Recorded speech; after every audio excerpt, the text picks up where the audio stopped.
Assalamualaikum warahmatullahi wabarakatuh. Waalaikumsalam warahmatullahi wabarakatuh.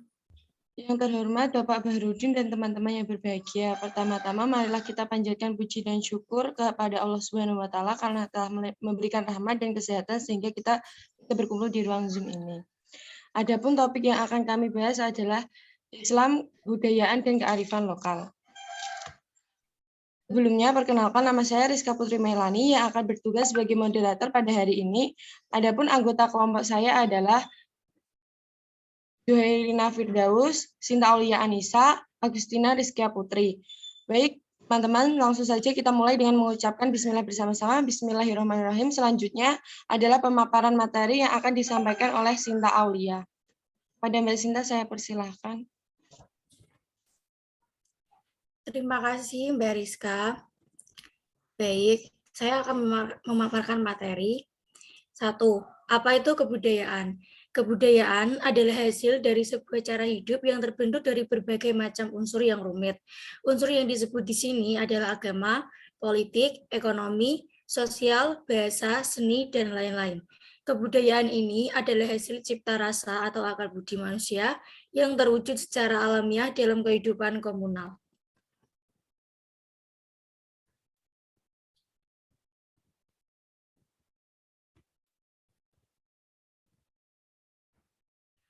Apakah kamu tahu apa itu kebudayaan Islam? Kebudayaan Islam adalah kebudayaan yang sangat menjunjung tinggi nilai kemanusiaan, agama, dan moral, serta sangat erat hubungannya dengan sejarah perkembangan Islam itu sendiri. Prinsip kebudayaan Islam yang pertama menghormati akal. Manusia dengan akalnya bisa membangun kebudayaan baru. Oleh karena itu, kebudayaan Islam menempatkan akar pada posisi yang terhormat. Yang kedua, motivasi untuk menuntut dan mengembangkan ilmu. Karena dengan semakin meningkatnya ilmu seseorang, maka dengan sendirinya kebudayaan Islam akan semakin maju. Disebutkan dalam Quran surat Al-Hujadalah ayat 11. Yang ketiga, menghindari taklid buta. Kebudayaan Islam hendaknya mengantarkan umat manusia untuk tidak menerima sesuatu sebelum diteliti, tidak asal mengikuti orang lain tanpa tahu alasannya, dikutip dalam Quran surat Al-Isra ayat 36. Yang keempat, tidak membuat kerusakan. Kebudayaan Islam boleh dikembangkan seluas-luasnya oleh manusia, namun tetap harus memperhatikan keseimbangan alam agar tidak terjadi kerusakan di muka bumi ini. Dikutip dalam Quran surat Al-Qasas ayat 77.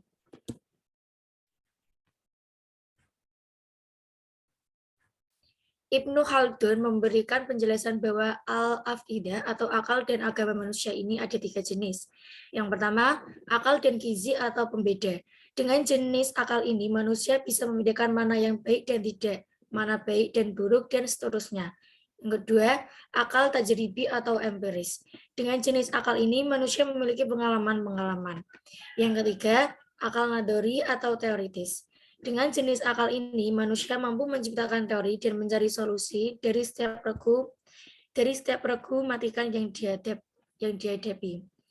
Baik, selanjutnya akan diteruskan oleh Mbak Zuhairina Firdaus.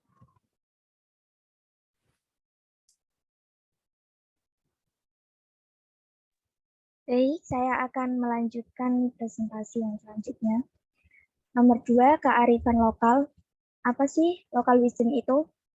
Kearifan lokal atau local wisdom adalah pengetahuan yang ditemukan atau diperoleh dari masyarakat lokal melalui akumulasi dari berbagai pengalaman dalam serangkaian praktik dan terintegrasi dengan pemahaman terhadap sekitar alam dan budaya.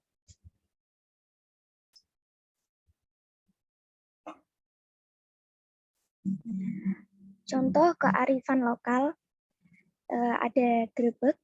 Kearifan lokal dalam perayaan Grebek Maulid ini dilakukan di halaman Masjid Agung Surakarta di Solo, Jawa Tengah. Pelaksanaan tradisi ini menandai puncak tradisi sekaten yang mana diselenggarakan oleh Keraton Kesunanan Surakarta untuk memperingati Hari Raya Maulid Nabi Muhammad SAW.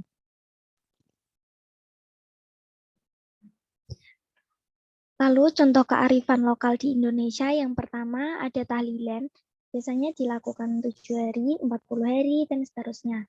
Tata cara pelaksanaannya biasanya dengan mengumpulkan orang-orang sekitar, kemudian bersama-sama membaca tahlil dan juga surat Yasin.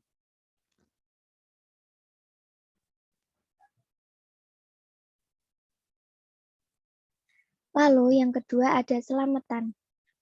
Selamatan 4 bulanan. Tujuannya agar si jabang bayi dan ibunya bisa tetap sehat serta selamat saat lahiran nanti. Ritual 4 bulanan ini sekarang dilakukan dengan cara membacakan surat-surat tertentu yang dikhususkan kepada si jabang bayi. Biasanya surat yang dibaca adalah surat Maryam, Yusuf, dan Muhammad.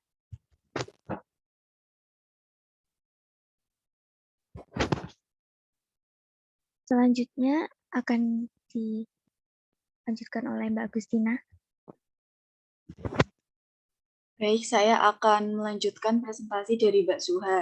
Yang ketiga yaitu wayang kulit bernuansa Islam, yaitu Sunan Kalijaga. Sunan Kalijaga dalam menyebarkan agama Islam di Jawa menggunakan kebudayaan berupa wayang kulit yang disisipi ajaran Islam, sehingga membuat orang-orang tertarik untuk ikut mempelajari agama Islam.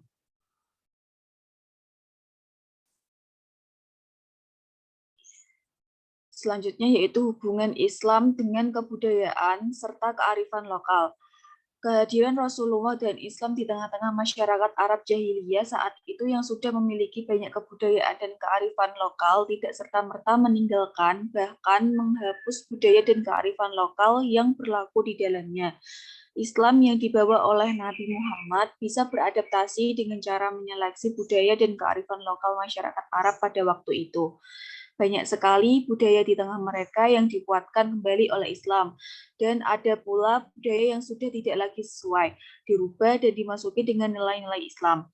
Seperti budaya minum khamar yang sudah melekat di kehidupan masyarakat Arab pada waktu itu, diubah dengan cara bertahap dan pada akhirnya dihilangkan dengan cara diharamkan karena tidak sesuai lagi dengan nilai manfaat yang ada.